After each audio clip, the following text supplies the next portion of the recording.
All right, everybody, welcome to another live cast here on the channel.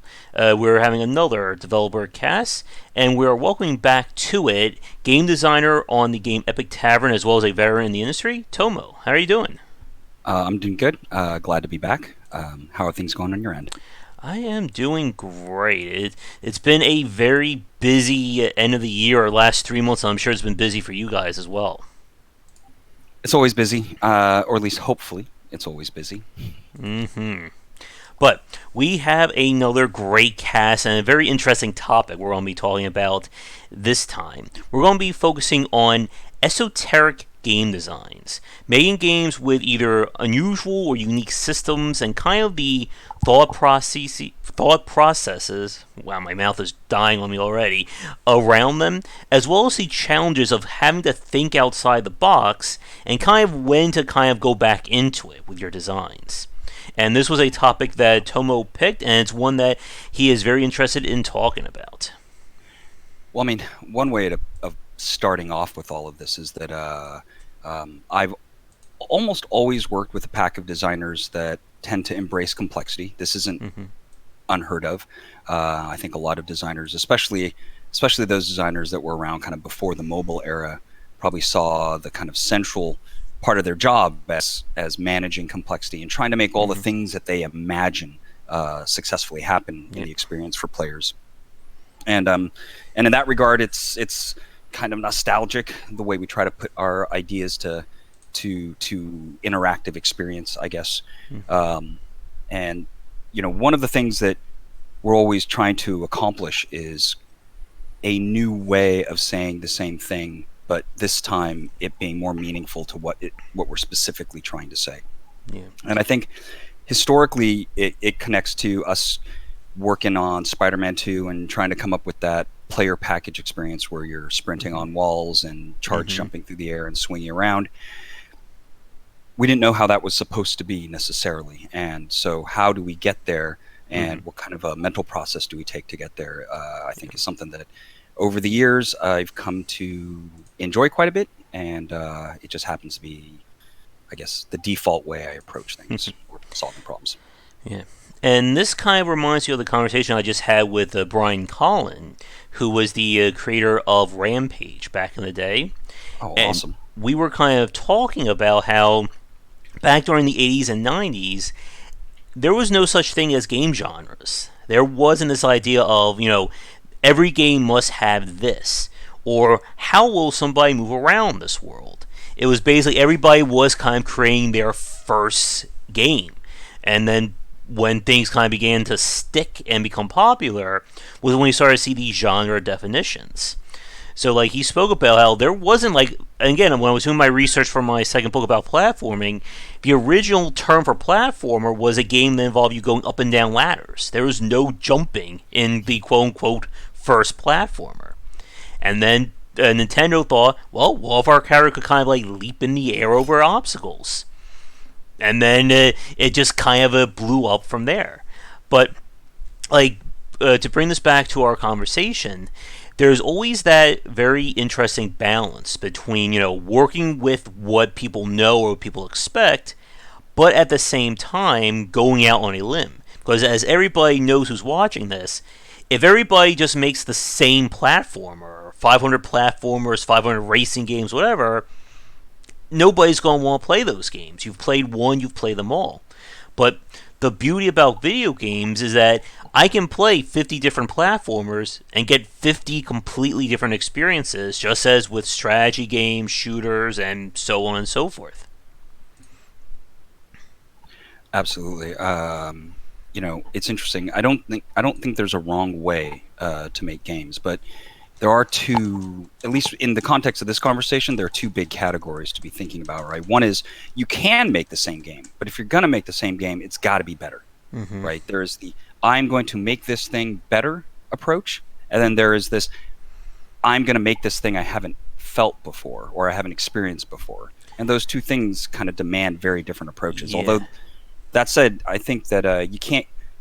I'm not in the camp that believes that you shouldn't do research. Mm-hmm. Depending on your point of view, you can come up with a valid, at least a I may not agree, but a valid line of logic that says that I'm not going to expose myself to what's been done, so that what I make is Mm-hmm. unique and or a native solution for the problem that came from me or my team. Yeah. And Go ahead. what I was going to say was, like, as we were just saying there regarding trying to make somebody else's game better versus making your own. This is one thing that we've especially seen over this past decade with the rise of the independent scene, with many of those big name titles then becoming the model for other games to strive for. Again, we can go to Minecraft, Stardew Valley, and even, of course, I know one of Sharky's favorites game, who he's watching right now, FTL. After FTL came out, so many games try to copy that formula. And as you said, there's a difference between saying, I want to make FTL versus I want to make a game like FTL. Or is FTL inspired? Well, and certainly there's no way for us as creators of anything really to not use what we've seen in our Yep. experience. It's like every experience that you can retain adds to the toolbox. You can Yep. try to use those pieces, and maybe the more careful you are at teasing apart a product, the kind of smaller pieces, you can use smaller and smaller pieces of what you've kind of played through. And I could definitely imagine a lot of FTL bits and pieces influencing almost any choice I might make. But the same goes for any game that I played a bunch and really kind of evoked a strong response. Mm-hmm. Um, I think that when you're making a game, you also need to know what it is that you're trying to say. For the parts of your experience that aren't the central part or the main part, Mm-hmm. you should make liberal use of what you've seen. It speeds up your process of prototyping. You inevitably have good examples to follow. Follow those examples. Lay down the framework of the stuff that isn't controversial or isn't something that you're going to try to make anew, and get that laid out. And I think as over the last few decades of game design for myself, I find that part fairly technical and pretty satisfying and straightforward. And it's fun too because you put together one of the most probably satisfying things about improving something that you know well, even if it's a very minor improvement, is you get to kind of exercise your knowledge. And inevitably, the reason why you have improvements in mind is because you had a good experience to begin with. Yeah. Now, going back to what you said a few minutes ago regarding the question about researching a game versus not, I think that's a very interesting point because, as I'm sure you're aware of, I'm sure as our audience is as well, there are plenty of independent developers out there who do go for kind of that, alone in a cave approach. I will not see anything from the outside world for the next 3 to 5 years and make that title. And as we said, like, there are pros and cons to this approach. If you make something uniquely yourself, it gives you that freedom to go in directions somebody else may not have thought of. But conversely, yep, I was going to say, for sure, you're going to go away places. yeah, You're going to go places that other people haven't thought of, and that is definitely part of the advantage. Although it's really, I don't think I could go a week yeah, without exploring my favorite type of entertainment. yeah, me neither. But then again, but as we said, that then leads into the other issue that when you don't have any research on these genres, you tend to fail, or we tend to see developers kind of mess up on the basic conventions. We've seen very cumbersome UIs. We've seen titles that just, it has a great idea, but it may be very rough to play. Or, in probably one of the worst case scenarios, somebody beats you to a game, beats you to that gameplay loop in a similar way, but does it so much better than your title. And then That's you're rough. just sitting there going, how did they make my dream in 2 years less than me? Well, part of us, part of us as creators, we always have to be history professors as well. Mm-hmm. I mean, a product cannot succeed if it doesn't have an audience. And our best definition of the audience is all the things that have come before and their relative successes to each other. They're the history books. And it's not just what I like or don't like. I mean, let's say I didn't enjoy playing Minecraft. if I let that convince me not to consider a game that has touched so many people, I'm Mm-hmm. abandoning that kind of pathway to communicate with those users. And I mean, theoretically, I mean, and I get it, you can make art just for art's sake and for yourself, Yeah. but theoretically, I'm doing it because I'm trying to say it to somebody. Mm-hmm. It's like, I think we talked about this extensively in the last interview, where it's audience first in my mind, Mm-hmm. and all of my decision making has to get to the audience and analyze who they are, what makes them tick, and how to make my message understandable and retainable by that audience. Yeah. Um, but you were going to say something? I was just about to bring up. I just want to clarify the point you said about making art for art's sake. Well, I'll let you finish your thought first. Oh, I mean, it just kind of. I was just going to elaborate more on the idea, that. Oh, Yeah. never mind. Well, let's roll into art for art's sake. Okay. But as you were just saying, like one of the major reasons around esoteric designs and being able to kind of go out on your own like that is very much being able to make again art. And I'm sure somebody's about to ask in chat, are video games art? And yes, we've established that one a very long time ago. But as we've seen with many of the independent games, again, for developers who really go outside the box, there's always that fine line between making something that is just so artistic, so unique that, as you said, there is no market for it. There's just not market based or not consumer based, versus making something that has, some, as you said, has that research of, if I'm making this game, I can assume that, let's say, there's 30,000 fans of this kind of title out there. And it's hard for a lot of developers, and I know I had this conversation with Brian as well about that whole idea of art versus the business. And he said something that another contact of mine said, that you have to do both. You have to understand that there's business and art in game development, and if you fall too far in either extreme, then you're just not going to be able to succeed well. Well, you could get lucky. That can happen, Mm-hmm. and I think that the lucky ones sometimes spoil it for everyone else because they get people to believe the wrong thing.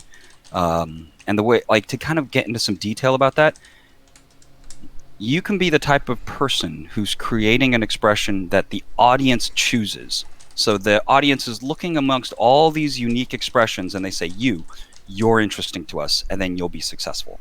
But you haven't done anything to be successful except for be you. Mm-hmm. And you just happen to match the needs of a sufficiently large audience to allow you to continue doing what you're doing. Mm-hmm. But that is not predictable. Yep. And there's nothing, there's no real reason why you're going to be a good match for the audience versus not. So if you want to make a long career out of it, analyzing what the audience needs is almost the only way to go in my mind. I can't find a valid approach to the other way of doing things that is predictable. Yeah. I think maybe, and it's the boat has sailed on that idea for myself. Like I can't say something that isn't already just enormously influenced by all the things I've done and all the analysis of the various audience segments I care about. Mm-hmm. There can no longer be a pure, unlimited, unfettered, untarnished Tomo expression. But that said, it's not even clear what that would have meant because, Yeah.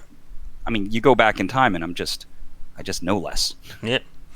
And it's the same way for me with how I analyze video games. And we've said this before on the cast, that once you start thinking about design analytically, you can't really turn that off anymore. And like for longtime fans, like for me, like I can never get like overly like fandom around like any video game because I'm always trying to approach things critically. Even the games that I love, I will still analyze with a fine tooth comb. And for some people, they hate that about me. I've had some developers who don't like the fact that I don't say this is the best damn game ever. But again, like it's just how I've grown, and like, and even that this is another like, interesting segue. We could talk about this whole idea of unbiased reviews or stuff like that. That's another like 2-3 hour conversation. Yeah, and it's not even clear what it means. Yeah.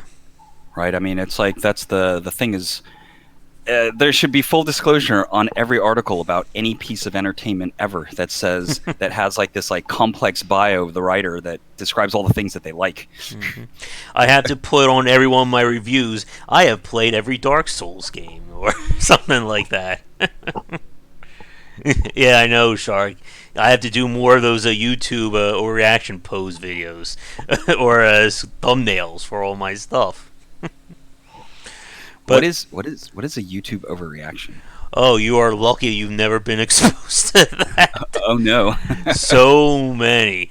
Sharky, would you like me to do a few of them on stream? Would that make you happy? Well, I'm waiting for that.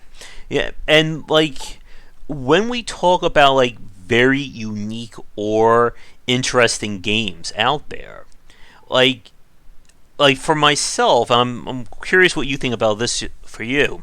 Like the games that I've really kind of been drawn to this past decade have been titles that I can reasonably get into them within a short period of time. They may either be unique or they may be something I've played before, but to me, it's more important that the playability is there from the offset, or from the onset, rather than just being this.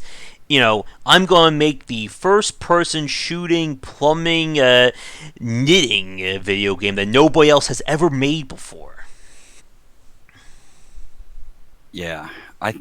So most of what I was talking about with respect to however we got to this esoteric game design kind of label, uh, often happens in the cracks.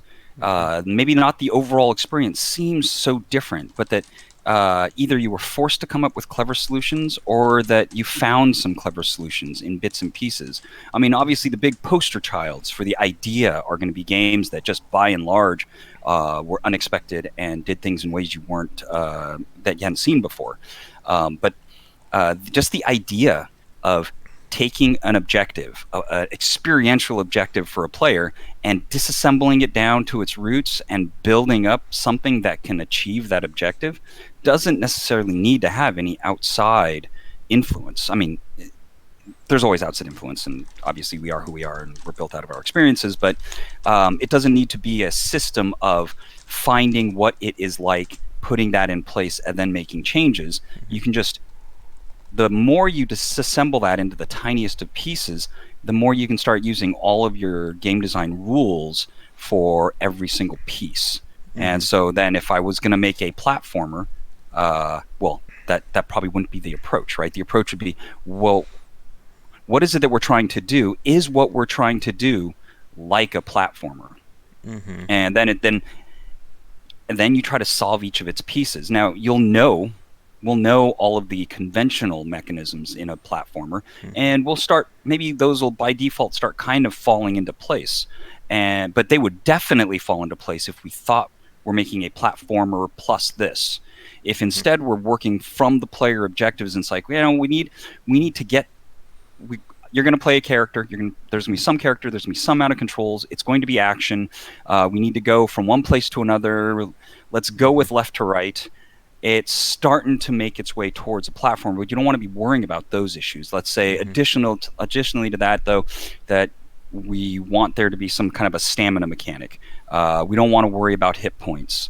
We want there to be multiple levels of success. And you just start solving for those things. And you're not thinking necessarily about how a platformer does it. Rather, how do you accomplish that piece of the objective to the best of your imagination? And what you'll get is some disparate things will come together, things that don't fit, things that would otherwise not make sense. But rather than when there's a collision and it doesn't make sense, immediately fall back to what you've seen happen before, try to make it work. This process is, first of all, it's very fun and enjoyable, and it's a great like trivia challenge to the way to your memory of all the pieces of all the games that you've played. It's an exercise to disassemble further. It's a exercise in not worrying about categories. It's an exercise in kind of nakedly trying to achieve the objective to the best of your imagination. And so, some of the examples, like I think Spider-Man 2's control scheme is a good example because of the what we went through to try to map swinging through the city and doing all the things Spider-Man can do to that Xbox controller or PlayStation controller. Mm-hmm. And And we inevitably there are conventions like cross, I guess is what, and that came up in news recently, is got to be for jump, and we're not going to question that, and that's conventional, and that's fine. We get that squared out of the way. We get that squared away, and it's we're not worrying about that so much anymore. But how about swinging around? How about shoot? You need to move literally like 50 times faster than normal to kind of navigate the city in a way that makes any sense. Do we have a button, like a sprint button that's just 50 times faster? That came up in conversations. Then air resistance comes up in conversations, and air velocity, and whether the animation system can handle moving that fast, or it certainly can't right now. We would have to do X, Y, and Z. And then this starts digging up through this process, digging up all these challenges. So in a weird way, I guess it's kind of like exploratory brainstorming. You get this big pile of problems that you figure out, and then you can start sorting through them for how hard they are and how much they get you. At least in the context of that Spider-Man animation player control experience. Were you about to say something? Yeah. I just want to let you finish your thought there. That pretty much covers that piece of it. I mean, I think if I kept on tumbling to the next pieces, each one takes 5 minutes longer. But yeah, I think what you just said there about kind of the platformer framework, I think that is a really great example of this. There's a difference between designing a game as a platformer versus using the platformer conventions as a way of basically saying or doing something else. And this has been something that a lot of independent developers this past decade have certainly done. They'll use a genre convention or a genre mechanic, but do something entirely different, or just use it as a framing device. Something like Thomas Was Alone would be a good example of this, being more focused on the puzzle and the storytelling, and the platforming was just kind of like the basic foundation for that. Or did you have a chance to see Anodyne 2 that was released this past year? Anodyne 2. This was, I've seen their marketing materials, but yeah. I don't know much. And this was a game that they've created both a top-down kind of 8-bit isometric game, along with the kind of early PS1 3D platforming, and that was simply used as a way of framing the story and the kind of tale they wanted to tell. Another example game I played earlier this year was a game of Viola, which was a platformer RPG that we had a developer on. I think the game is in early access right now. And I remember from that conversation that he was talking about how he didn't want to make a platformer, he didn't want to make an RPG. He wanted to make a game that had both those systems to it. And in that way, he creates something entirely unique out of two genres that everybody is very much well known and accustomed to. For sure. Oh, this looks like an interesting game. Not know about it. To check it out. No, and I think you get some really good results this way too. And I mean, in a lot of ways, we're using all the same words. It's just telling a sort of different story. But the big advantage of that is that you're not competing directly against the people that follow the established form. And inevitably, those are the hardest people to compete with.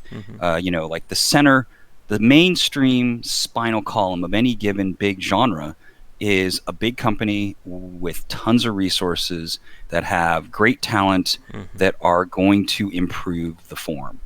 And I think Blizzard is probably an easy example of such things.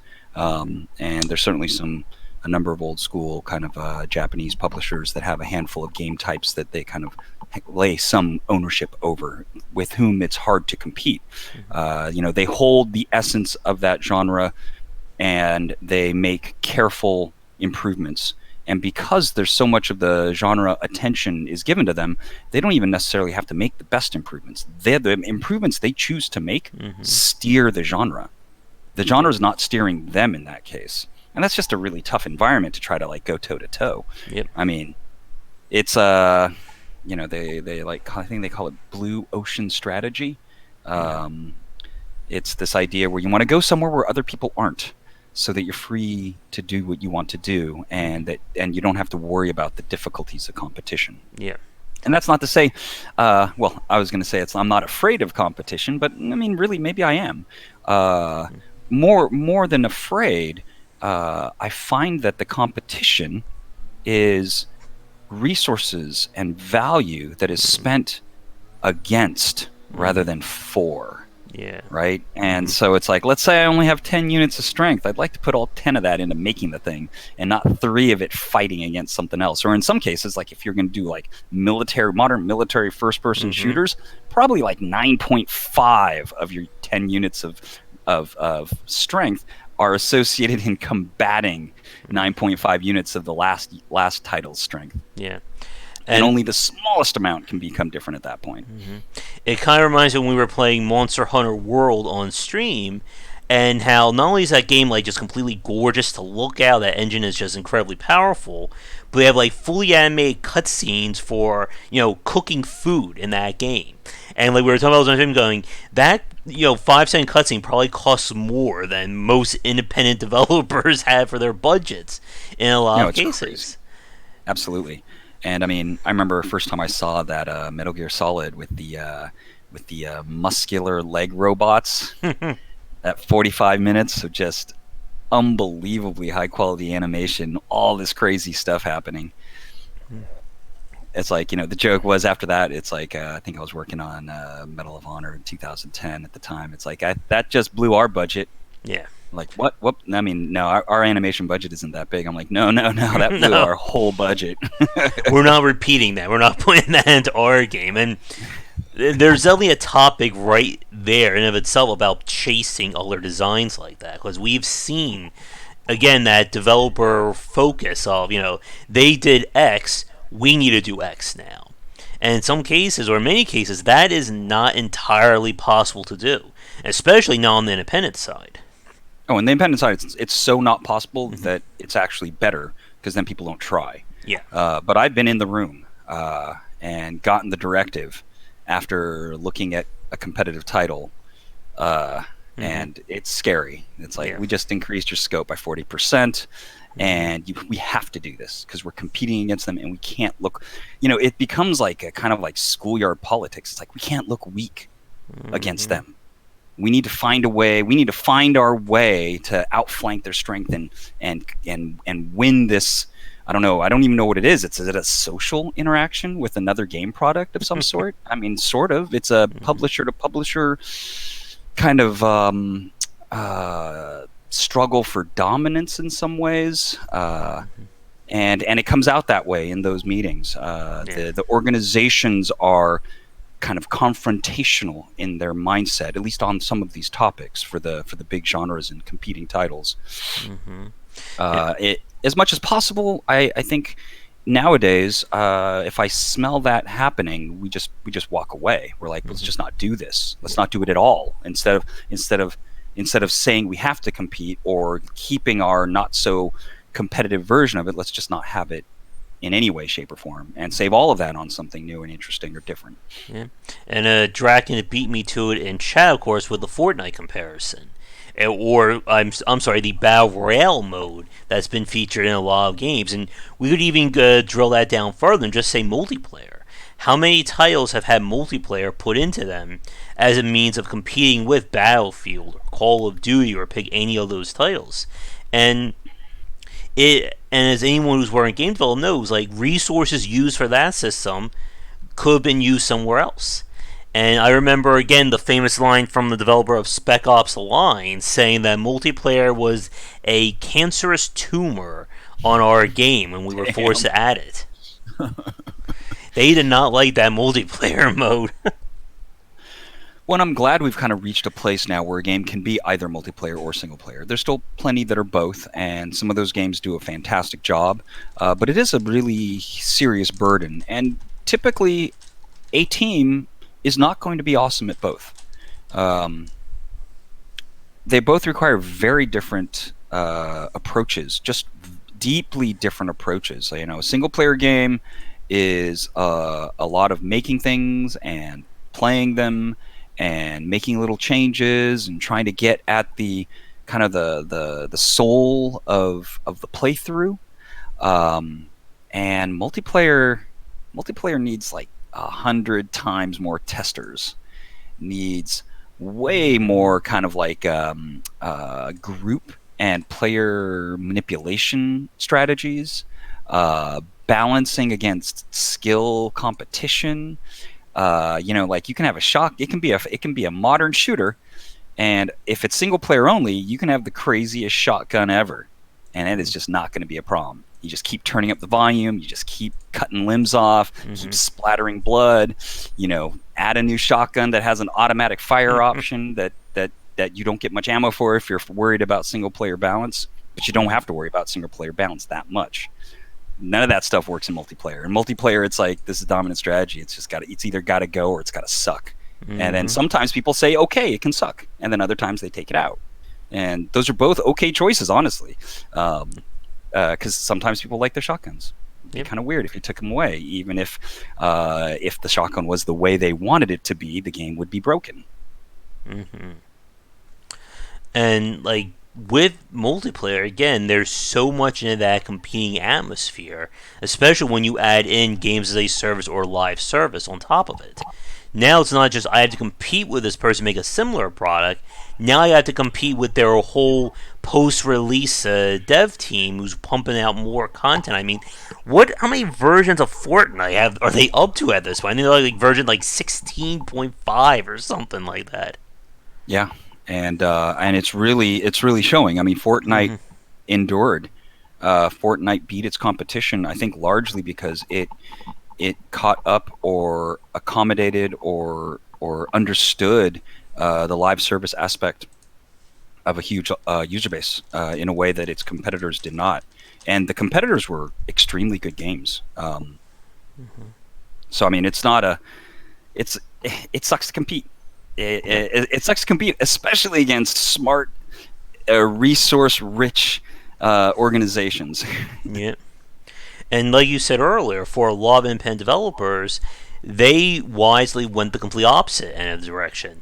I'm not going to work on a Battle Royale game because how am I going to make a Battle Royale game that's going to compete with Fortnite? The answer is you're not. And we've seen many indie teams kind of go in their own paths, making these very niche, but at the same time, uniquely driven titles. So that again, if I play The Binding of Isaac, that is a different experience than playing Spelunky, which is a different experience than playing Dead Cells. And you get the picture and all that.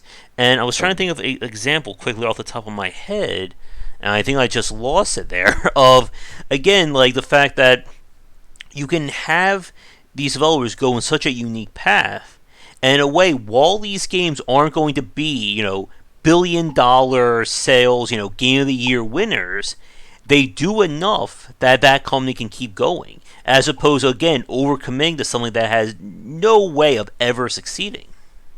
Yeah, the kind of like war philosophy or Sun Tzu and stuff. There's that phrase, "Don't get in a fight you can't win." Yeah. I mean, it seems kind of obvious. Yeah. But for whatever reason, a lot of people do seem to engage themselves in a situation that it is at least extraordinarily difficult to win. I don't know why. I think we all like the fantasy of being David against a Goliath of sorts. Although I guess the real story with that is that Goliath didn't have a chance. I think I like when the enemy is an unknown idea, or if it's a problem that hasn't been solved, or a problem nobody wants to solve, but I think that if we solved it, there might be something interesting on the other side. Those are fun enemies. One, because the unknown can always squirrel its way out of your grasp, first of all. The unknown is the same as a dynamic enemy because you don't know stuff, right? So you make mistakes the same way an enemy might outmaneuver you. But it's safer and fun still. I think that in the context of maybe Epic Tavern, which probably has experienced the fullest form of our esoteric game design, um, it, its uncertainty and unknown aspects of the problems we're trying to solve definitely have squirreled its way out of our hands a number of times. Hmm. Um, but I mean, I guess to kind of start gravitating back towards the reason for the conversation, I think with Epic Tavern we took this idea of trying to connect gameplay mechanics with the written word, Hmm. and I think I mentioned it last time, but we're all storytellers, and if you're a content creator of any sort, or entertainer, or make entertainment, or anything honestly that other people have to deal with, you're a storyteller, because in my mind, telling stories is just a configuration that other people can absorb easily or easier. I think when we start off as game designers, oftentimes we're thinking about mechanics and controls and Hmm. challenge and achievement. We think a lot about skill, and we think a lot about our own skill experiences, even though everything we've experienced has been wrapped around a narrative of some sort. Hmm. Um, as we mature, however, it's kind of hard not to start seeing yourself as the storyteller. You start realizing how important that is, and how much of a an intersection that it represents between all human expression, I guess, or to make a Hmm. big claim. Um, so in a lot of ways, you kind of think about Epic Tavern for us as like, hey, now that we realize we're supposed to be storytellers, why don't we dissect storytelling and try to systematize it? That'd be a great exercise. Um, well, we decided to really go for it, and it is a great exercise, but it's super complicated. Um, and so lots of game mechanics that we put together to express this kind of storytelling and numerical systems intersection in that game, that we eventually were surprised that there was so little analogy in other games for. Yeah. And that, of course, is the challenge. I like what you said a few minutes ago about solving a problem that nobody else has really thought of, or a dynamic situation like that. And that is always that a double-edged sword when it comes to game development. Wouldn't it be great if we did X? And sometimes if you do X, you could be the first one, as with a Fortnite, making the elevated take off of Battle Royale. But Yeah. conversely, you could be like a developer who just keeps chasing that same goal, and then realize, oh, now I know why nobody did X, because this is a horrible idea, or this just is not working. But then, even with that said, though, I think it once and falls back down to implementation. It's always about how you figure or put this into your game, and that I think is a topic that could easily be its own conversation right there. Well, I mean, it's kind of like your books, right? Hmm. Every genre, or every even piece of a genre, can really sustain a lot of content, a lot of historical context, a lot of explanation for its pieces, a lot of open-ended questions that we Hmm. can't figure out the answers for, at least if we're trying to understand how things started, and a whole bunch of stuff, a whole bunch of what ifs, like what if we used it for this? What if we used it Hmm. for that? What if it was Super Meat Boy, but we reversed gravity and you were repelling from the wall? You were repelled. The walls repelled you instead of you stuck to them. Um, you can go. I mean, we're getting to this point where the content itself is nearly infinite, and then all of the side content on the content is infinite as well, and Hmm. all of that could be analyzed as well. At some Hmm. point you can fold it back in, but there's this humongous amount of, I don't know, analysis space that we can now play around in, and that's kind of all we do when we design games, is we explore that space and try to come back with stuff we want to share with others. Hmm. And it looks like we have a few questions from Brian and Chad. Is it the mechanics or the thematic implications of the mechanics that you think are more consequential? So, I mean, I think everything ends up in the experience, Hmm. which means the simple answer to your question is sort of thematic implications, even though the experience can consist of more than that. But the mechanics have to be, well, the mechanics ultimately are subjugated to to the actual experience the player goes through. So if something about the experience bothers the player, the best mechanics in the world can't fix those experiential problems for a player. And sometimes those problems for the player aren't things you can fix necessarily either, because there's something particular about that user. But it all ends there. There's nothing beyond that. And so everything we do contributes to that person, that individual playing the game and the experience, and how that goes for them. And it is a combination of everything. Generally speaking, if it's an action game, the action mechanics are going to have a really big influence. And depending on the type of action mechanic game, and depending on how good the action is, some of the other elements may not be as essential to making the experience work for that player. However, I would add to that, the better the mechanics are, the more room you have, or the more potential energy you have to even boost the experience further at that point. And so you think of every piece of your game, the better each piece gets, the more room you create, more headroom you create for the experience to be more and more mind-blowing. And so in which case, finding that perfect theme, adding as many kind of like timing narrative-like moments, and I don't mean cutscenes necessarily. Sometimes it means the timing of your super attack, that it happens infrequently enough that you feel like it's special, and when it happens, it's big enough that you're really, really impressed. And that becomes a narrative element in the story of this action game. And now if it's themed just right, like you're the Phoenix, and there's fire everywhere, and then there's some thing where every time you use the Super Phoenix attack, it pushes this other progression scheme forward, and then that kind of, that's the thing that triggers the rest of your abilities being unlocked. Who knows? But the more better that you plug it all in together, the better it gets for the player. Yeah.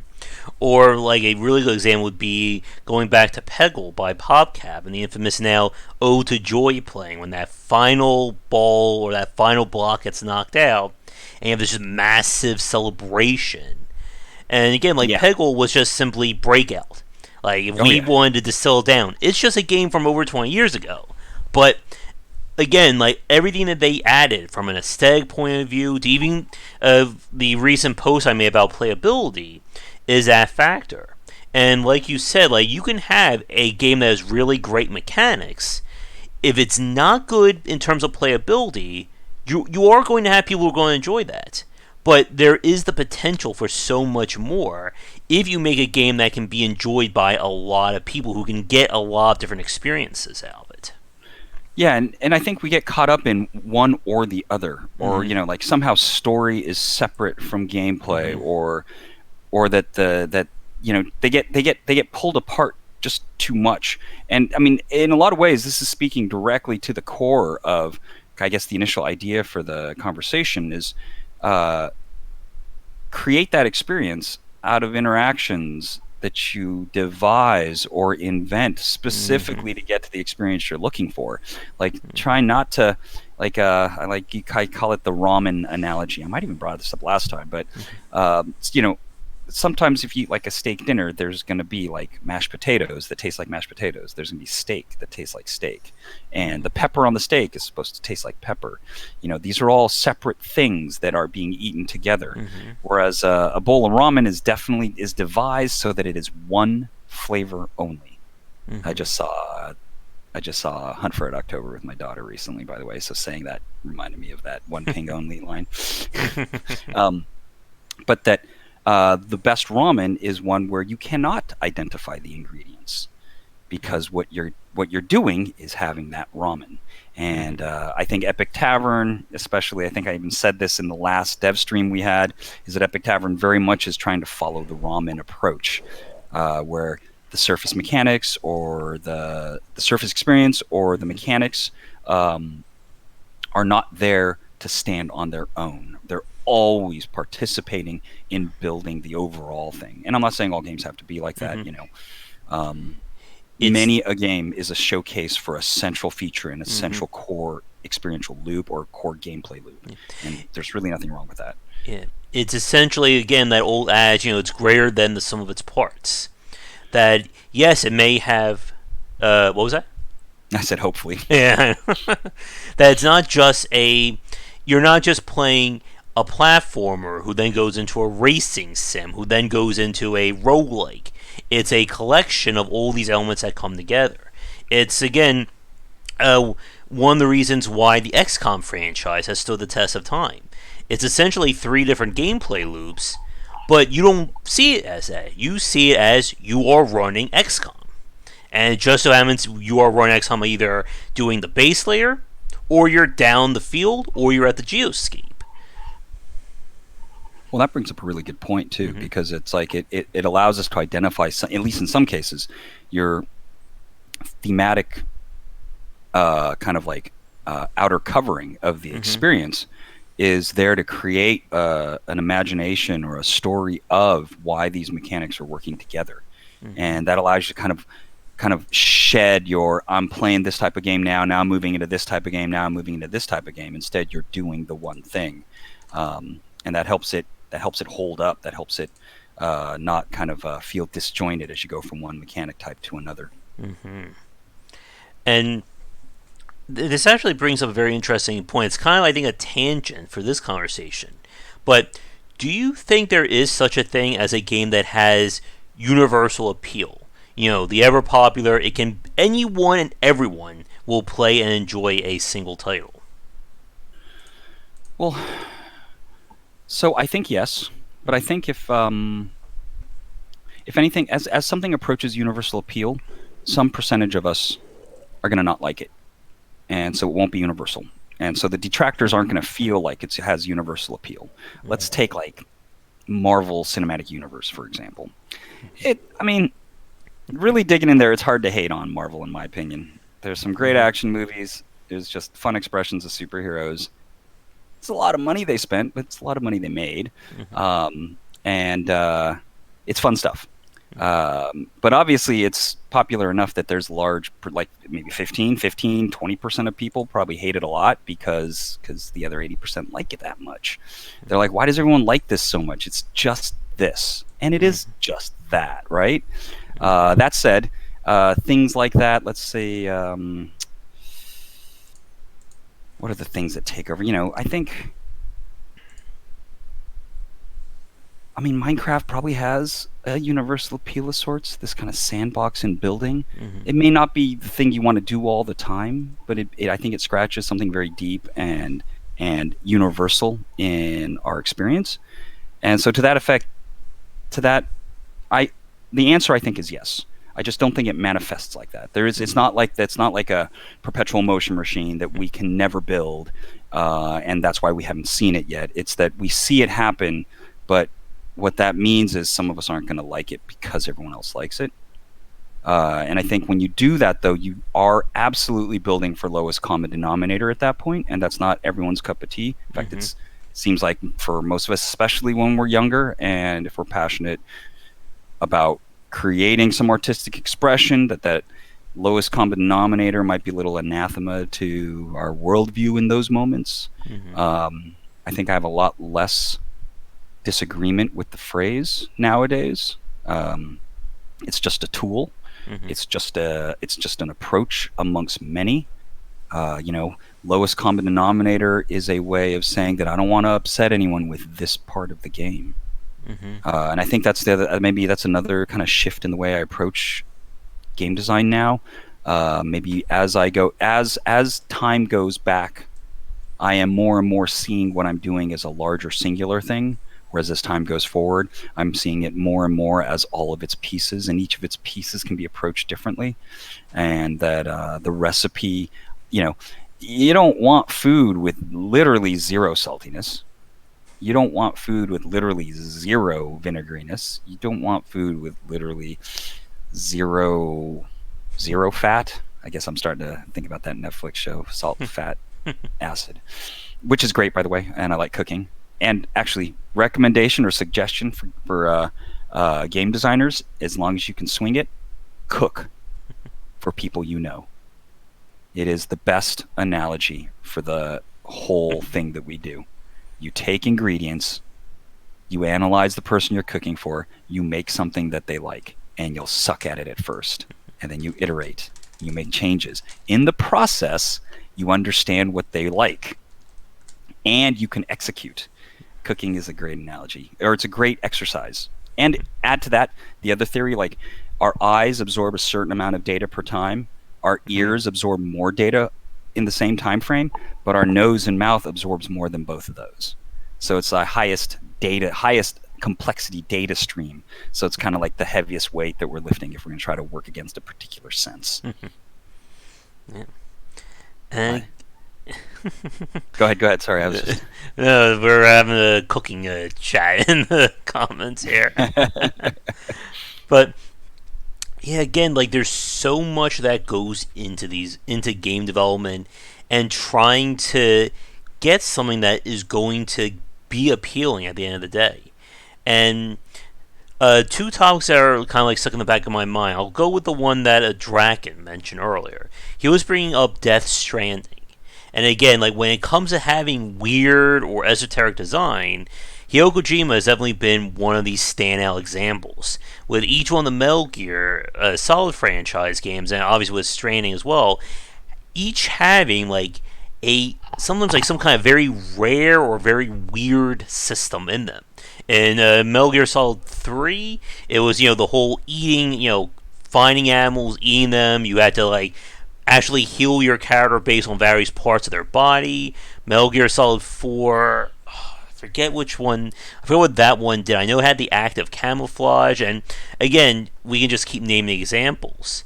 And of course, he brought up the example of Death Stranding. There's going to be a peeing mechanic that you can pee on mushrooms and make them grow, and I think you compete with other players, or everyone's peeing in the same spot, and something will happen. And it's one of those very interesting, or one of those weird cases of this idea of like, does something fit within the game, or are you being weird for the sake of weird? And I think that's Well, a very tricky distinction to make. And I guess here's my tangent. I'm going to trade tangents with you here. Did you watch the show Legion by any chance on FX? yes, I have. I like Yeah, it quite a bit.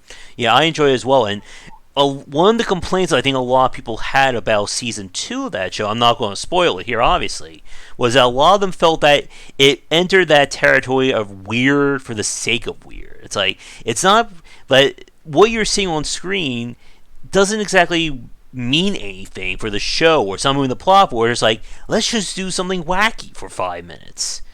And like taking this back to game design, like how do you, I guess, square that circle of, is this something that is going to be meaningful, or do I have like a mini game in my title where I mix coffee for 20 minutes and that's it, like has no other purpose, I just mix coffee. Well, I think it's first of all, I'm okay with weird for weird's sake Mm-hmm. as long as it's interesting and surprising and doesn't mess with other parts of the game that are Mm-hmm. important, let's say.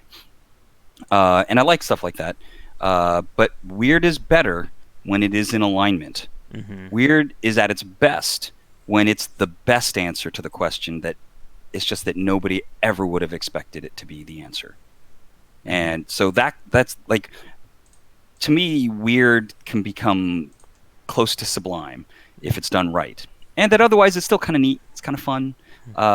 Goofy. It's okay to take a break from maybe the core message to do something unexpected. It may be better in most cases for it to be in more alignment with kind of overall what's happening. With respect to Legion Season 2, I mean, I think you could find a context for why a lot of the Mm-hmm. weird stuff that happened. It's and I mean, there's so much strange stuff in that TV series. Mm-hmm. I would usually chalk up stuff I didn't get to just me not getting it. Mm-hmm. And I think if I went back through it, I might be able to kind of draw more conclusions. That's another side effect of weird, though. I can put something that is impossible to understand into an experience, and at the very least, for some amount of energy will be spent by the audience trying to make sense of it. Yeah. And they might find something. It's just not anything you thought of because maybe you didn't think of anything. Yeah. But everybody's going to have a thought. Even if, and it'll be too bad. It's a failure if 90% of people think this is weird for no good reason and I wish they did something different. And you know, you can kind of test that out though. You can put something weird in and then kind of see how people respond to it. And if it's just too out of left field and it's not adding joy or whatever else you're trying to make happen to the experience, then maybe it doesn't belong. Mm-hmm. Uh, Although generally speaking, I'm a huge fan of weird stuff. I think back in the old Treyarch days, we just called it Mega, and that something would be like you ever play the game Bangayo? Yes. Right, and their awesome mechanic that is a larger magnitude response the more enemy attacks are on screen. Yeah. And it's like that's just pure. It's like that's craziness that's in alignment with itself, right? And that really becomes the soul of the whole game. You're constantly searching for that frame rate destroying counterattack that the game allows you to set up in a number of places. Or something like a Karamari Damacy that is just, weird times infinity, and it all works because nothing in that game is supposed to make sense. Yeah, totally. I mean, it makes sense in some ways, but no, it's I think it doesn't make conventional sense, but it all definitely fits into this vein of joyful weirdness. Mm-hmm. Right, and I think that there is some difficult to define sort of Japanese thing there that we've seen a lot of times, and maybe someone who is more fluent in Japanese than myself, or Japanese culture at least, can maybe speak to with more detail. But I know it. I mean, I feel it. There is an amazing strangeness that there is consistency to. I just can't describe it. Yeah. And I'll get to your question in a minute, Brian. But keeping in line with this idea of having weirdness, but it has a purpose with the gameplay, that brings up an interesting example I want to touch on. That is Firaxis' take on XCOM, both XCOM and XCOM 2. In both titles, they both had expansions that were released, and one of the very interesting things that were in them, both featured new systems that were added that nobody was really expecting to have in them. In Enemy Within, it was the idea of meld. It was having these mech suits. In War for the Chosen, they added in a lot more items or concepts of your characters or your squads can now form relationships. The whole idea of the Chosen. And the reason why I'm bringing them up is that the systems that were added weren't necessarily built around tactical strategy design. They weren't featured in other XCOM games. And I thought about this when I was writing up my thoughts on both games, that this is a case of a developer making something that nobody was expecting. Nobody was ever saying, let's have a relationship idea in an XCOM game. But now that we've played it, it's almost like the experience is lesser without these systems than it was before. Yeah, they figured out, they saw a gap that they filled. Mm-hmm. And once it was filled, right, since it was an elegant choice and an elegant implementation, now it's like you can't imagine it without it. Yeah, I totally get that. I mean, I think that that's definitely the best way to sequelize or DLC or expansion pack the games that you make. Inevitably, even with I guess the more complex the game, the more room there is to do something like that, because it's more tolerant of adding systems to it. But no, I think those are fine examples. Yeah. It's not really an example, but in terms of weird, unexpected stuff that turned out super awesome, I am reminded by Magicka Vietnam. Magicka, the game, you're controlling those little lizards, and they can kind of combine their elements, and if you play multiplayer, it becomes Don't Cross the Streams, and everybody dies all the time. It's really funny.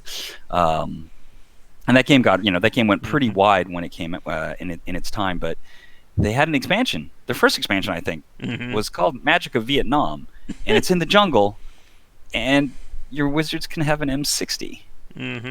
And there was this. It was what it was. Complete unexpected insanity, and Hmm. it was great. It was in alignment though with their style of humor. I think so. I think it Hmm. kind of worked out.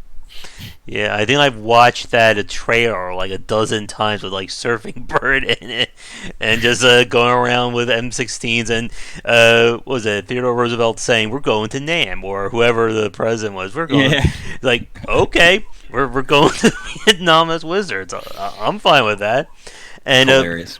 to Ryu's comment about they took the idea from Fire Emblem, I think this goes back to what you were saying earlier about being able to draw experiences and ideas from other games. Because a very big example would be the whole Chosen Nemesis system that was in War of the Chosen, and Jake Solomon flat out said, "We played Shadow of War. We really like that system. We're going to put that in XCOM."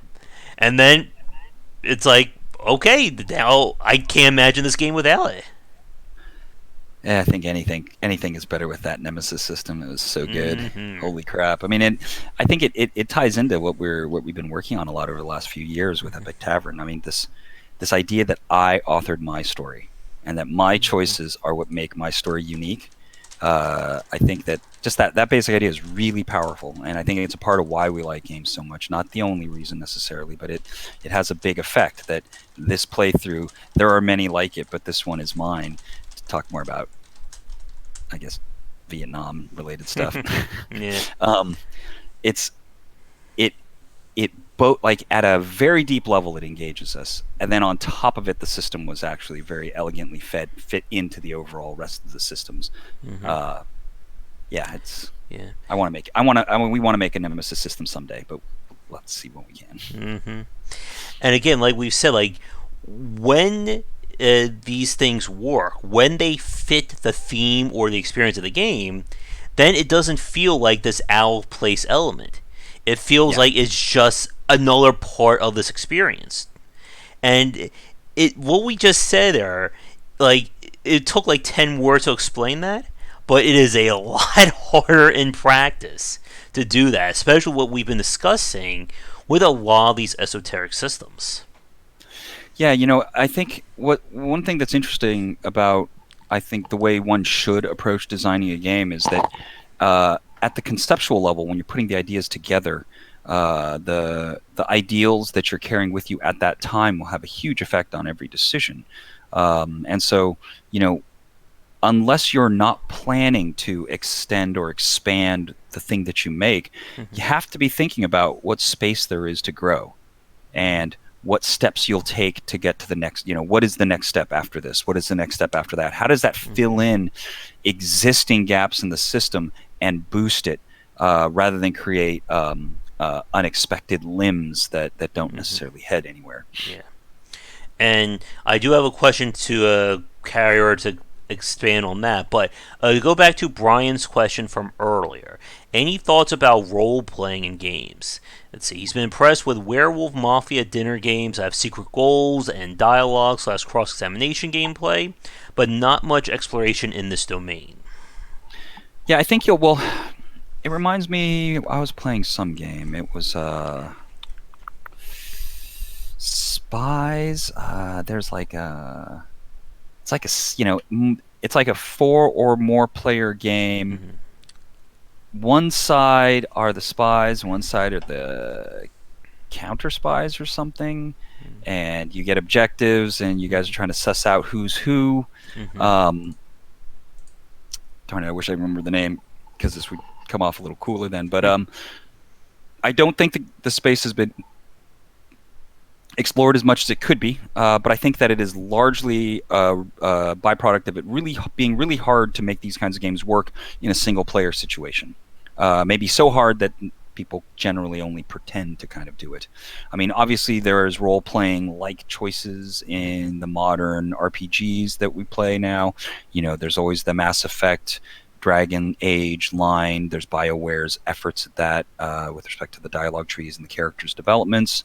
And I think you get you get like some vicarious versions of it through a lot of the storytelling games that are coming out. The Telltale games allow for what is like role playing, but not really. And so when it comes to the direct role playing you're talking about, you need other people to play with you at the same time. Like you can imagine, everyone's played Space Team, I imagine, and you can imagine adding like a role-playing element to Space Team fairly easily, especially if you just drew from some of the examples that you mentioned, as well as just play any of those, and even playing party games like Jackbox, you can get you to start thinking about how you would express that from a mechanic standpoint. Mm-hmm. But those kinds of kind of like open-ended multiplayer games are a little bit niche still, and I think a lot of developers aren't thinking about making those kinds of games necessarily. I do think that those games though have that's a big opportunity in a lot of ways. It just might be kind of a hard design challenge. Mm-hmm. So it'd be the kind of thing you'd want to get a lot of hours of play under your belt, and then go, now I'm going to try to push this forward. Mm-hmm. Yeah. I think you can emulate role playing by giving the player choices, and that those choices represent kind of moral or emotional decision branching, and then have the results differ in a meaningful way based on those choices. And now it feels like you're role playing a little bit, but that's very much like scratching the surface compared to you have a a personality objective that only you know about, and there are other people, and that something about your choices, if you are detected or caught, have actual ramifications in the game. That's taking it all the way into the game's system. Yeah. Something even like Frostpunk, for instance, with the whole morality system there, and how typically in these kinds of games that morality, it's a very basic. It's something that can be exploited by a player.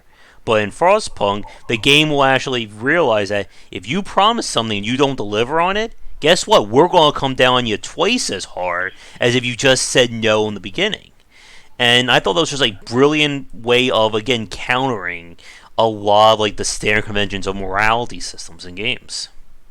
Yeah, and just making the choices that you don't think at first are gonna make a difference. Having them make a difference is a really solid start. I feel like Banner Saga did a really great job in making our choices really meaningful. Same with Tyranny. Both those games, I think, in very different ways, presented you with what felt like conventional choices in those kinds of games, and then you come to realize that those choices were really important, and you kind of can't go back on them. And it's always tricky when you have that. I mean, that's a conversation in and of itself when we talk about choices and design. Trying to think. And also, as a quick time check, we are just about out an hour and 10 in. So, for those of you watching this live right now, we're aiming for a soft stop around an hour and a half. We'll see how things go. But if you still have any questions for us about esoteric designs, definitely feel free to leave them in chat. But one thing I wanted to kind of bring back to when we're talking about esoteric designs, there's two kinds of topics I want to touch on. The first one is something that I was saying about from earlier in this cast, when we were talking about controls and using conventions as kind of the stepping stone into esoteric design. Because this is one thing that I've seen a lot of developers tend to struggle with, is that they will take these elements and just kind of make something that feels lesser than the sum of its parts. And going back to the platformer genre, or platformer example from earlier, I've played plenty of independent games that have been built on the foundation of a platformer, but were horrible to play in terms of their control schemes. Like, again, you have the 2D viewpoint, you can move and jump, but it just feels horrible to play. And what I wanted to touch on, or what I wanted to bring up to ask you, is this idea of when you're trying to build something unique or different, do you feel that you still need a solid foundation? Like, if I am building a game, let's say that's built off of the racing genre, for instance, then that racing foundation should still be on point. Like, it shouldn't be half-assed, even if you're going in a different direction than a conventional one. Yeah, I think that if you're going to make a racing game, you need to understand the racing games out there, because you're making a game for the racing players. Um, a friend of mine I did have a conversation with a friend of mine though about racing games on mobile Mm-hmm. and how they made some really important choices to kind of take that to the next level. Because mobile games challenge our design quite a bit, right? They're theoretically so constrained, and the the user patterns become so short. Um, I don't want to necessarily use the word casual, but you know, the usage model differs quite a bit from the way people play console games, Mm-hmm. and the time difference or the desired session length difference is night and day. They aren't Yeah. of the same type at all, and I think that's where the endless runner comes into play, where you only get to choose between one of three lanes. Can you make the racing experience meaningful off of just left, right, and Mm-hmm. being in either the A, B, or C lane? And Subway Surfer allows you to jump and duck. Um, the constraints in the potential controls and the user's attention or the way in which they want to play can force some kind of new discoveries about a given genre. And I only bring that up because even though my first impression would be understand that user base and make sure at least you're starting with what they want, Mm-hmm. it still bears. It's still worth it to do the exercise, to not worry about any of that other stuff. Disassemble what you are going to make all the way down to its conceptual core, and then make choices. You're like, well, a racing game can either be about speed, or it can be about outmaneuvering the other cars, or it can just be about upgrading your car. Let's say you've stripped it all down to those three things. And do we want our game to be about all three of those things, or maybe we're just going to take one of those things? Maybe, in fact, all we're going to do is make it about speed. Now that we're making it all about speed, though, and it's speed first, we're going to make a racing game and speed first. Now let's build up Mm-hmm. from speed first, and let's see where we end up, because maybe it doesn't end up looking the same way as our kind of loose imagination of what we were thinking before.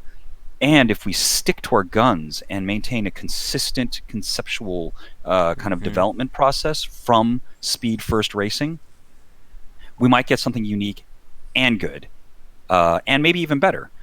Maybe we'll discover something about the entire genre that we weren't thinking about, or no one was thinking about, because everyone was worrying too much about the obvious stuff. Yeah. And you never really know until you go through that exercise. And Mm-hmm.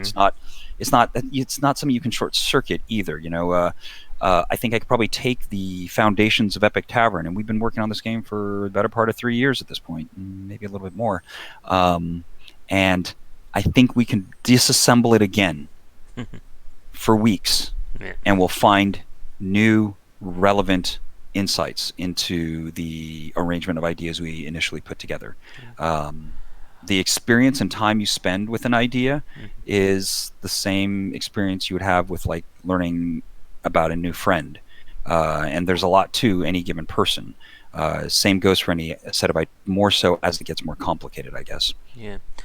And I think you had a really good point there about how these constraints can sometimes lead you down unique or interesting paths. Because as you said, like if everybody wants to make, let's say, the same, same with the race analogy. Let's say every developer has the same plan for a racer, same exact mechanics. Maybe we'll change the graphics here and there, but in the end, you're still going to get largely the same game if everyone just follows that same formula to a T. But if you try and do something different, as you said, focus on different aspects of it, you can get inspired or go down unique paths. Trying to think of a good example. Project Gotham comes to mind. Yeah. One and like an example of something that again went in a way of constraints would be the aesthetics of the game Battle Brothers. That this was a hardcore tactical strategy game that they were originally going to have all the characters be full-fledged figures. There were going to be characters on the map that could walk around, attack, and kill each other. And then they realized we don't have the budget or the experience to animate all that. So what do? I know, well, this is a tactical strategy game. It's like moving pieces on a board. Let's just make all the characters like these unique little pieces or figurines. And it worked. And of course, everybody's favorite example, the fog from Silent Hill, and how a graphical constraint about the limitations of the PlayStation 1 turned one of the most haunting aspects of that franchise.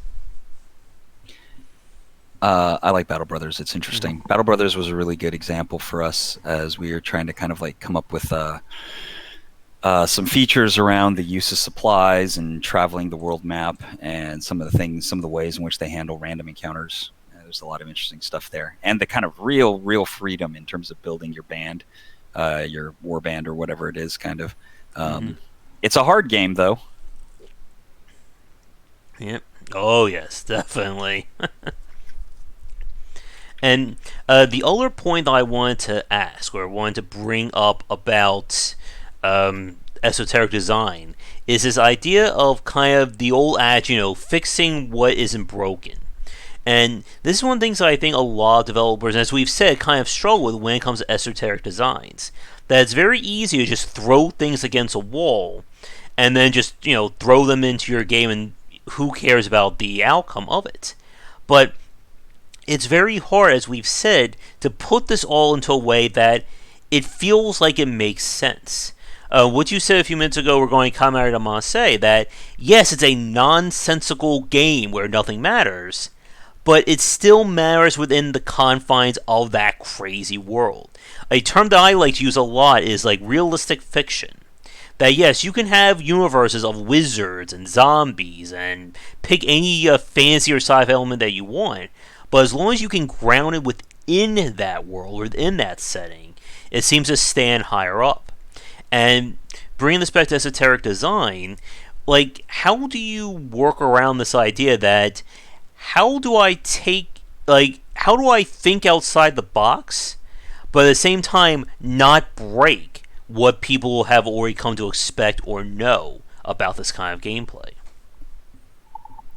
Yeah, and I think getting that balance right is not easy to answer, or at least there's no way to do that predictably. I think that is at least one of the essences of our goal almost at all times, right? Like, if I can come up with a surprising and yet valid answer to your question, I'm gonna beat out the person that had the unsurprising valid answer.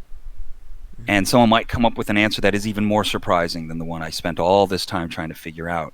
But that it stay valid and is less expected, that is the combination that is the combination necessary to create surprise, or that burst of like, oh shoot, that totally works. I would have never thought of that.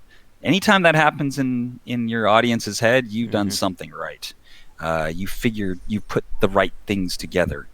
And that doesn't mean that's the answer though, right? That's just more down this range. It's like prime numbers, right? They're easy to find in the low digits, and then as we get higher and higher up, they get more and more infrequent to the tune of epic logarithmic scaling. And I think that in a lot of ways, as entertainers, we're always striving for the next highest prime number, knowing that it's just absolutely hidden in an ocean of invalid answers. I think from an approach standpoint, or from kind of like what we do over at Hyperkinetic, the way to kind of keep things connected, one, you got to understand the question really well. You got to understand what is normal. You got to understand why they want that normal answer. Like, let's say we're going to dissect a game like Ninja Gaiden, and why some of those players still probably find it to be their favorite game ever. We need to know why that's the case. And it's easier if you feel that way, because at least you have some of the answers. But that doesn't mean everybody feels exactly the same way you do. But you can use that as like some evidence, right? And if you can build a really, really comprehensive model of the user, now you can start looking for holes, right? You can start looking for, that's funny, this matches everything that it needs to be, but it's a really weird combination. We wouldn't have expected that this conforms to all the requirements. And so you can always get lucky, and that's really always an answer. You can always get lucky. But the same way maybe that you would create an algorithm for searching for new prime numbers would be something in line with the way you're searching for a new, surprising, valid answer. Like, let's say we're going to make another romantic comedy, and we want this one to be more unique than the other one that was the most unique one before. Kind of a daunting task, right? Well, Time to start watching all the romantic comedies. Time to start writing a few. Time to start digging in and knowing all there is about it, so that you can kind of build the necessary vision to go way out there. Kind of way out there, I think, is the next undiscovered, surprising, cool thing. Let's go out there and start digging. Hmm. And for this next question, I think I already know the answer to it, but I do want to ask you this. As we've said over the course of this cast, like when we're talking about esoteric designs and esoteric gameplay, it's always about answering a question or solving a problem that may not have an answer, may not have an easy answer to it. So, I guess for people watching this, then, like, how do you know when you're onto something? Because again, just as you said, like luck is obviously a factor. We have certainly seen developers who unfortunately kind of ran out of steam chasing this idea. Again, sometimes it is just trying to fit a square peg into a round hole, and no matter how many times you do it, it's still not fitting. So like how do you like know like when do you have that aha moment that it's actually working? Well, I mean, in some ways that's a really complicated question, but I think the shorthand, it's it's like a joke. Can you tell if something's funny? And usually the only way you can tell is if it's kind of funny to you. That's a start. The more you expose yourself to other people's expressions and maybe see other people responding to it, you can start going like, people think that's funny. I don't know why it's funny. I should think about it. I try to figure out. I think it's funny because they put the funny word at the end of the sentence or whatever it might be, right? You keep working on that knowledge base. I mean, for us now, when we put things together, usually it's pretty straightforward. You're like, it's okay. That's okay too. Oh, this is good enough that we should probably just go. We'll use this for sure. If let's say you're writing a story, and it's about two characters who are brothers, and the younger brother is jealous of the older brother. Right? It's not like you would. The story has been told a bazillion times. So how do you make that funny? How do you make that different? And you have to know that story type, I guess. And you have to have some ideas of how you're going to break the basic structure. If you don't know what the basic structure is, you obviously can't make jokes about it. If you can't make a shitty joke about it, then you probably can't. You're that far away from being able to make a less than crappy joke about it. It's not a lot of aha moments. Sometimes it's kind of like more like detective work, I guess. Lots of boring nothing, and then it's like, oh, wait a second, I think something's going to come of this. And then you put in some work, and then it finally clicks, and you're like, this adds up. Then my next step is immediately at that point, then share it with whoever I can and start getting a dialogue going. Start getting more than just my own perspective analyzing it. Now, granted, this is a very analysis-heavy approach. It's kind of a analysis-heavy versus inspiration-heavy approach, and it takes a lot of patience. But because I'm the kind of person that really enjoys, experiencing entertainment, it's probably an easier path for me ultimately, than trying to. I don't know. I don't know what it's like to do it the other way, but I guess it's something along the lines of I am inspired to search for the combination of crabs and Godzilla. And something about that, it's like these ideas hit you, they inspire you, you just like a maniac you go for them. That would be in opposition to I guess my normal path. Although I wouldn't mind starting with crabs and Godzilla and seeing where that could go, but I would do it slowly. We joke around. It's like the studio's called Hyperkinetic Studios, but we joke around that we're slow and careful. So here's a question that I'm sure somebody's wondering: like, what are some of your favorite examples of esoteric design? Whether it is a mechanic in a like an otherwise normal game, or just an outright crazy game that like somehow works, even though it doesn't look like it would make much sense on the surface. So that can be a tough one. I'll just quickly look through some of my Steam library here to see if I can find any inspiration. Oh shoot, what is it? I'm at 1464 Steam games, by the way.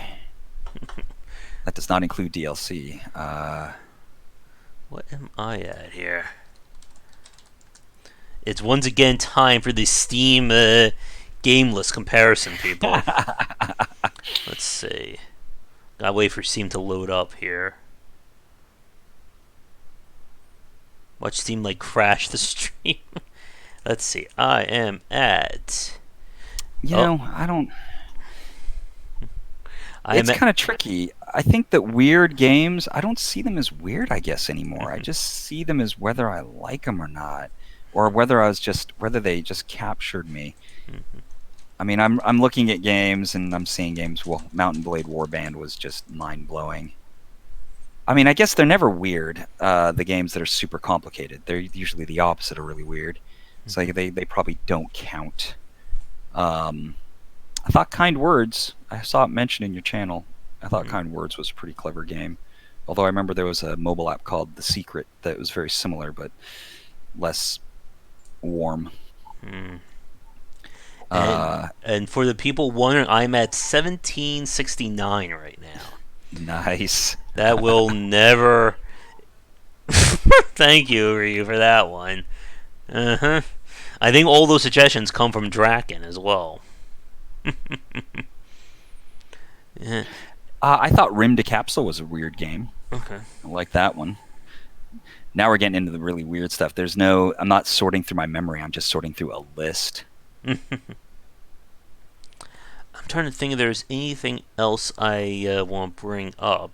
And like I said in chat earlier, if you have any last minute questions or final questions for us, please get them in now. I guess while I'm trying. Cookie Clicker. Cookie Clicker and the story, the Cthulhu story with the grandmas. Yes. Loved that.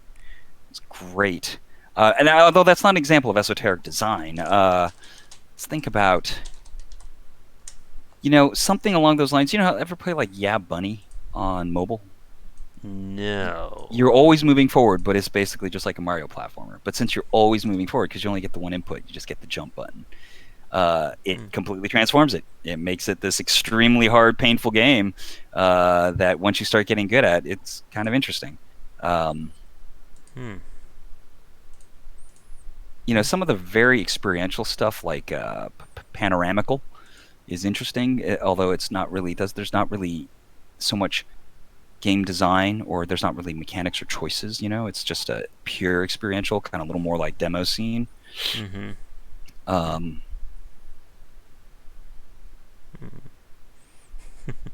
Trying to remember games in chat right now too. But yeah, I think beat 'em up. To come up with some, let me look at my. I can't. I wish I could sort my list by hours played. Oh, I can look at my profile that way though. Of course, it's gonna have like Warframe and like 10 clickers at the top. I mean, some of the weird stuff in Warframe, some of their meta is definitely noteworthy, though. I think, there was around the time that Warframe came out, I think some of the more smarty pants modern designers that had a foot in mobile and stuff, they'd say things like nested progression loops. That would be like a phrase they would use. But not a lot of games really went the distance on that phrase. And you can't say that Warframe didn't go the distance on nested progression loops. Totally awesome. Level this up so you can level up its pieces, so its pieces could get leveled up, so that the pieces inside it could level up too. And if you like leveling stuff up, it's kind of like crack. Progression crack is probably my phrase for Warframe. Although speaking of going into things and having there be things, there's Disgaea and Item World. Oh yes, the game that never ends. When those ideas, I mean, those. I mean, maybe in a less insane way, but still insane in its own right. Like, I always like bringing up Bayonetta, and just kind of whatever got us to that character design and those high heels. And I mean, I definitely appreciated that game. Felt like it was the Baroque version of Devil May Cry or Ninja Gaiden. Mm-hmm. All right, so I can look at my inventory. The Yeah, quest. navigating bad interfaces is never a great idea when you're live on a stream. Anytime I'm dev streaming and Mm-hmm. I have to look for something and then there's like that awkward silence, Yeah. I've become very sensitive to that. Although I haven't been on streams like you have. It's become a regular occurrence here for our little research sessions when Rob and I or Charlie would just go completely quiet as we're just searching on Steam or looking something up. All right. Okay. So, I mean, certainly clicker games in general get really weird, and Mm-hmm. because they're just basically interface games, I think you find a lot of, well, I mean, they don't always read like they were carefully constructed from some core concept. To be fair, but you do get a lot of weird stuff. Mm-hmm. Um,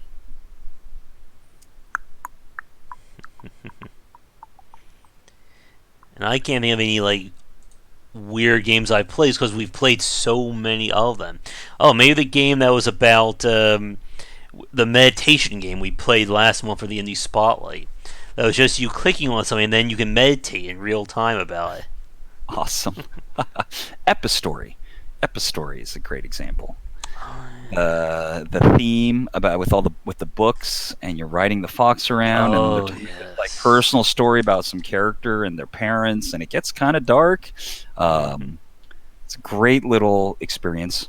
Mm-hmm. It's I must have left it on for a whole week or something because it says I have 158 hours on record and I don't think it even supports like I don't think it's more than a 10-hour game at most. Um, Mm-hmm. Space Chem. Space Chem. Any Yes. of the Zachtronic stuff. Zachtronic stuff, it's all built from pure concept, right? Mm-hmm. It's these puzzle games that are just who the hell could have ever imagined that this would be a game? And yet every game that Zach puts together is that. Mm-hmm. And a And not just a remake of his other games. It's always an interesting mm-hmm. difference. I mean, maybe Opus is very similar to Space Chem, but aside from that. Mm-hmm. And apparently, developers of Epistory have another game coming out. They're actually going to add in RPG elements now. Ooh, interesting, interesting. Nanotail Typing Chronicles. Hmm. But yeah. I was big. I like plugging a game called Dungeon Mans. The developer's a friend of mine. He's a super good guy. But I also found Dungeon Mans to be an excellent roguelike with really interesting legacy features. Mm-hmm. Let's see. Did I play that one? No, I think that may be one of the few that I have not played of all the roguelikes here. Oh, I check it out. I'd absolutely check it out. Mm-hmm. Um, But you take a game like Euphoria, which mm-hmm. was like a remix on the what's the thing where you're sending things, sending the units from planets to the other planets to defeat the number that's on that planet. What was that game called? Shoot. Well, Euphoria is like it. We should have a stream one day where we just like ram through like hundreds of games and just do little historical snippets of every single one and our own experiences with them. That'd be good. We'll just have like a giant roulette wheel, just spin it to decide which game we look at next. And it's like this was my experience with it. And it reminded me of this. And speaking of that, Mm-hmm. Spin the wheel again. although Captain Remix Forever and Reassembly, I thought that those were some clever games and really kind of put together some pretty disparate ideas, but both things that experiences that scratched an itch that players were missing. Mm-hmm. I found like Adventure Communist is a good example. Adventure Oh Communist yeah. is a pretty clever incremental game. Although it caps out too fast, and then it's done. I think I read the forum was that they're gonna update it, but that was like 8 months ago. Mm-hmm. So I'm capped. Like literally the maximum integer length is exceeded, and so all the numbers break. To be fair, the maximum integer length is really really big. Yeah. It's just that given the type of game it is, it's inevitable that it happens. Mm-hmm. And I think I did play Adventure Communist. I think that's on mobile, right? Mobile, PC, Really? Congregate. All right, I think I am just about out of questions for you, Tomo. Here is one for Brian, and then I'll throw things over to you to see if you have any final things to say. But Okay. Brian asks, what's the division between weird and novel and innovative? Is weird distinct, and does it have value apart from novelty? So, I mean, in a lot of ways, it just depends on who you are. I think I like to divide words in describes a thing versus describes our perception of the thing, right? And so weird is an observer side word. I may find it weird, but the reason why I find it weird is because of who I am, because of something about me. Maybe I've never seen something like that. Maybe someone told me it's weird. Maybe I had a bad experience with it, and that's what I call weird. So it's kind of in the eye of the beholder. Um, and novelty is kind of a little bit on the fence. And then innovative, at least if we're looking at the whole system, we can at least say that this has not been done much. And so you could kind of describe it as having a higher magnitude of innovation. I think that for me, weird is distinct from novel. Weird has some aspect of non sequitur. There is a impossible to connect elements of it that, because of the nature of their impossibleness to connect, that there's a little joke in there that I find satisfying or interesting. I do not like using the word weird in the negative connotation, like, oh, that person's a little weird. I still do that sometimes because we hear people say that all the time, but that's not really. I don't like that use of the word. I think novelty. Well, weird is distinct from novelty for me. And then the question becomes, the answer to the broader statement is, I don't know if it's answerable whether weird is different from novelty for everyone. And I think it just really depends on the particular audience. My best guess would be that there are many for which maybe the terms are generally not interchangeable, but they generally are used for the same kinds of things. But then for them, weird would become sort of a negative connotation. Novelty would be sort of a positive connotation.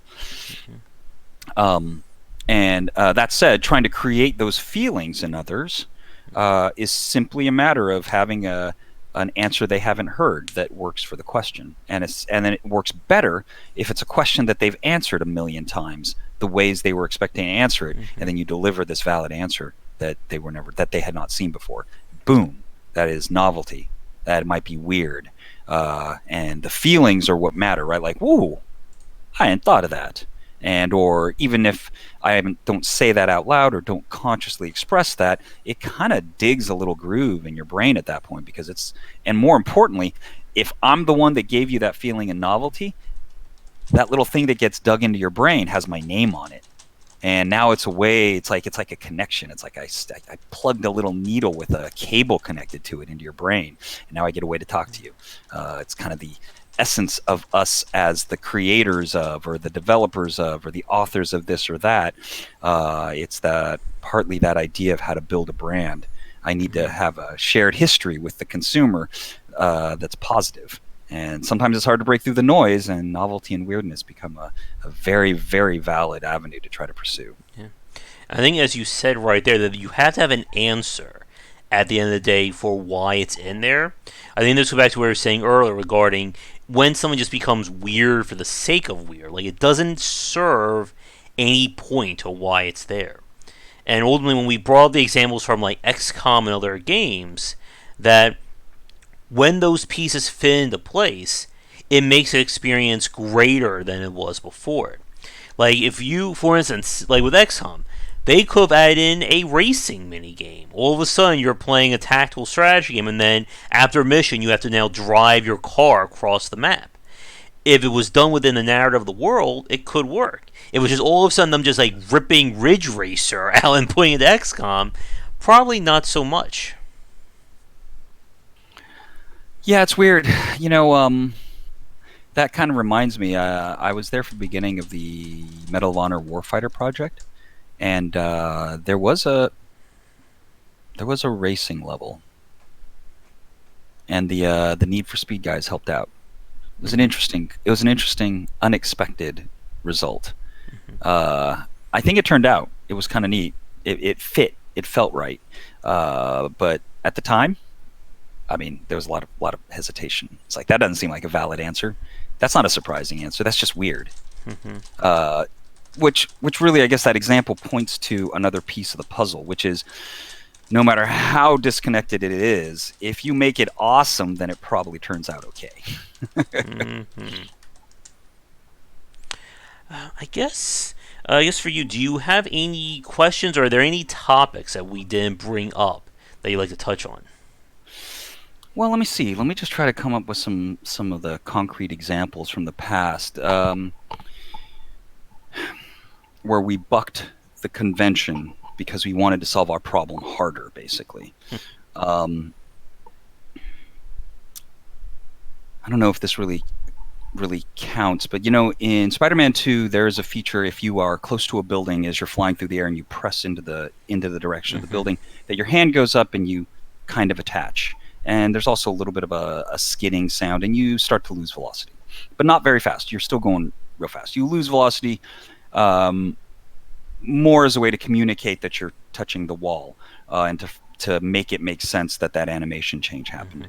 Hmm. Um, that was a solution, and from basically what was happening is, we allowed you to charge jump and jump off walls, provided you were close enough. And we got really good at doing it, but it was really hard for people to do it, who didn't know about the rule set. And so, um, we needed a solution, and in a lot of ways, a stick to and slow down was kind of in direct opposition of the words, or our objectives of speed and fluidity. Hmm. um, and so that was a bit of a there was some controversy around that choice. But once we got it in place, we knew it solved all of our problems. So we didn't care so much. I don't know exactly how this fits in as a good example, but uh, it stands out in my memory as a choice that we wouldn't have been able to achieve had we not disassembled all of our needs carefully. How, if we didn't know all the pieces of our machinery and what our problems look like, we couldn't describe this weird shape that feature fit into. And once it fit into that shape and solved all those problems, we're good. We're done. Hmm. And it was simply a matter of assessing whether some of it being counter to some of our ideals, whether that was worth it. And in the end, it was absolutely worth it, because more importantly, it not only did it it communicated to you that you could do things like your jump. It allowed it, because of the animation transition, it also meant that we could have cool different animation differences based on the kind of state and direction you were heading, and all the complicated animation graph stuff that I'm thinking about right now that I feel like would take too long to say. But I think what you said there was a really good point, that when you were coming with the solution to this, with kind of like putting your hand against a wall and kind of like that stopping, it was to solve a problem. That there was an end goal in mind. It wasn't just you coming up with crazy ideas and then, no pun intended, seeing what stuck. It's basically saying, we're trying to do this. What are our options of achieving that? And you had to basically invent your solution. It's kind of like what we see on a lot of like reality shows, TV shows. It's kind of like the bush fix, or the backwater fix for a problem. That you have to create something very specific, but it's not going to be pretty. It's not going to be 100% perfect, but it's a solution to the problem at hand. Yeah, and I think that defining your problems is really ultimately the key, and that we get caught up on the word problem, but basically any place where there's an opportunity, I guess, should also be described, right? You're like, what is the periodic table of elements for all the things that your game could do? Obviously, you're not going to do all those things. Well, I mean, you have enough resources, enough staff, enough time. Yeah, you can do whatever you want, I guess. But that's not how it usually goes, right? Usually, you get to do more like 20% of what you could imagine doing. And so if you don't define all the rest of that, you won't know what opportunities you can take advantage of if you find some optimizing opportunities along the way. Mm-hmm. I think that in the context of Epic Tavern, for example, in recent times, especially over the course of this last year, we did a really, really large scale rework of a number of systems, which would have just been impossible had we not known almost with like laser precision where we were headed with it. We made this giant tangle of interactive systems and procedural storytelling logic, and we had to pare down a couple of the big systems and get them to connect into the same type or format. And it was, I think, Sharky got to kind of listen to me talk about it for the better part of 6 months as we kind of pulled it together. But it was like a gigantic heart surgery plan that maybe 60 to 70% of it is done at this point as we continue to work on the game. Mm-hmm. And I guess I just thought of one question. I think you may have kind of answered this one already, but I just want to clarify it. Like, as we've said over the course of discussing, again, this idea of chasing problems, trying to figure out a solution to them, how do you know when it's just not working? Because, again, like we said, when we're talking about esoteric designs, it's not as cut and dry as saying, I want to make a platformer. What do? I have to move and jump. Can I have that? Great. But when you're coming up with something that either nobody has ever thought of, or as you said, you're coming up with a solution to a problem that somebody may have never even considered, how do you know when to kind of stop chasing it and go in another direction? Or if, let's say that after a while you just realize that maybe people were doing it this way because these other ways just aren't as good. Yeah, I mean, experience helps. Mm-hmm. If it's first time out, I think you just there's a lot of risk because you really don't know unless you know, right? It's almost never going to be good enough for someone to tell you that's not how it works. Mm-hmm. And I mean, it's good to know how to follow instructions well. But if all we are is instruction followers, then we might as well just follow instructions, right? We're out here to discover stuff, which means sometimes you gotta wander around in a place where there's nothing to find for a long time, only at the end of which to go, wow, that really sucked. Mm-hmm. And I've heard from developers, I think Brian may have said this on the cast, I was talking to him about that, at the end, it's not really like a true failure if you've learned something from it. And if agreed. And if you're able to keep going, then you will usually be better for it. And we've said this many times on this cast that, like for myself, I learn better through failure, or everyone learns better through failure than they do through success. And it's sometimes very hard, like you said, to like kind of know, sometimes you just have to keep experimenting with it. And knowing when to do that, I think, is very important.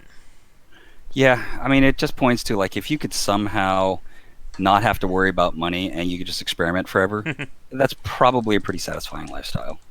I mean, as long as you're not like, I need a expensive car, or, well, I mean, we're going to want an expensive computer, I guess, at some point, but that's very achievable. I guess, like, if I could just live in my parents' basement and experiment with game development, granted, you need to be able to cooperate because you need a team to do bigger things faster.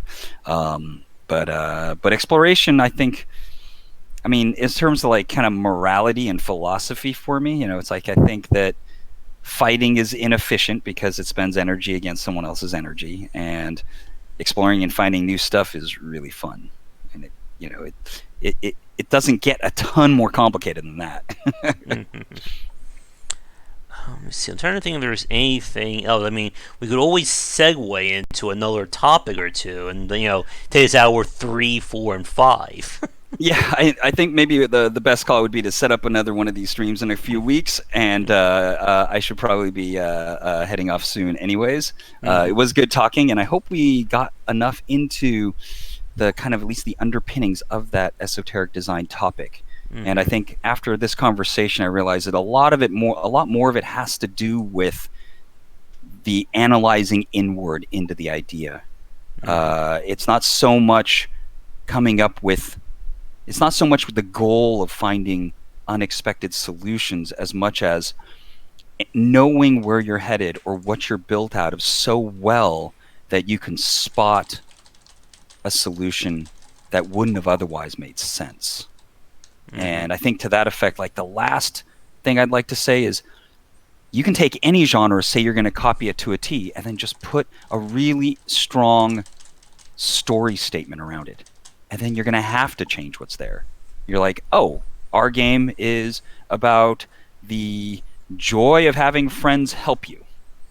Well, if that's what it's about, that's going to now it'll make little tactical changes in the way you express, I don't know, jumping or falling off of platforms or whatever, right? Once you have the human element and you've set your mind to that being a part of the experience, and it's easy street. You're like, well, maybe a little angel will come and grab you and catch you before you fall off the bottom of the screen, and it'll fly up and dump you back up onto the platform. Oh, it's your friends helping you. Yay. You wouldn't have thought that if your emotional underpinning is, I want to destroy the world, and everyone's out there to stop me. Totally different set of features at that point. And like we said, it should always drill back down into your core gameplay loop. As you said, what do you want the player to experience? And then from there, everything should try and fit into that. If you want to have here's one for Monster Hunter. If you want to have a whole little cooking sub game where you put food together and you watch like furry little cats cook food, you can do that. And it gets relayed back to the main game because it gives you benefits. Fire Emblem, for instance, they've added in a lot of like dating or like casual lunch mini games, and it sounds like, wait, why the hell is that in my tactical strategy game or my strategy RPG where people die on the field? They're like, oh, it's to help them boost their relationships, and then that helps them more in battle. And then it's like, okay, yep, that makes sense. Oh yeah, and we're still.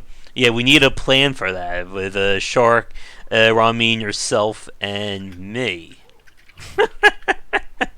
When Ramin gets back from Australia, I think he gets back this week. We'll have to try and get everyone together for a conversation on that one. Oh, dude, Stanley Parable. Stanley Parable is a great example, and it even goes the next step, right? It goes like, this is what you expect from these mechanics. Mm-hmm. And I'm gonna twist your mind by using it in ways you weren't expecting, and then before you have a chance to accommodate the gameplay mechanic, I'm gonna jump you right back into my crazy dystopian storytelling. Yeah, so good. Or a developer like he says, "Oh, you were trying to think about doing some platforming here, really? Well, no, we're not doing that. Oh, you think you can escape? Nah. Are you gonna let the baby burn?" Uh-huh. Or then all of a sudden, here's Minecraft for 10 seconds. Enjoy. So good. Holy crap, what a surprising game that was. Mm-hmm. Did you ever get that achievement for beating it for not playing for like 7 years or 5 years or something like that? What do you have to do to get that achievement? You can't log on into the game for 5 years or something like that, and then you log back on for the first time. Oh. Well, it was something weird like that. I'm going to have to wait another year or two. I think I may have lost that one. That's funny. But we could certainly sit here and, again, chat until Ramin does get back from Australia. But I know you have to get going, and I need to, at some point, have dinner and make a video or two tonight. But, yeah. Tomo... Do a lot of that. I know. But, Tomo, as always, it was a pleasure having a conversation with you today, and let us certainly plan for another one in the coming weeks. Absolutely. It was a great time. Good talking to you, and we will do this again. All right. And before I let you go, do you have any social media you would like to plug for any new people watching?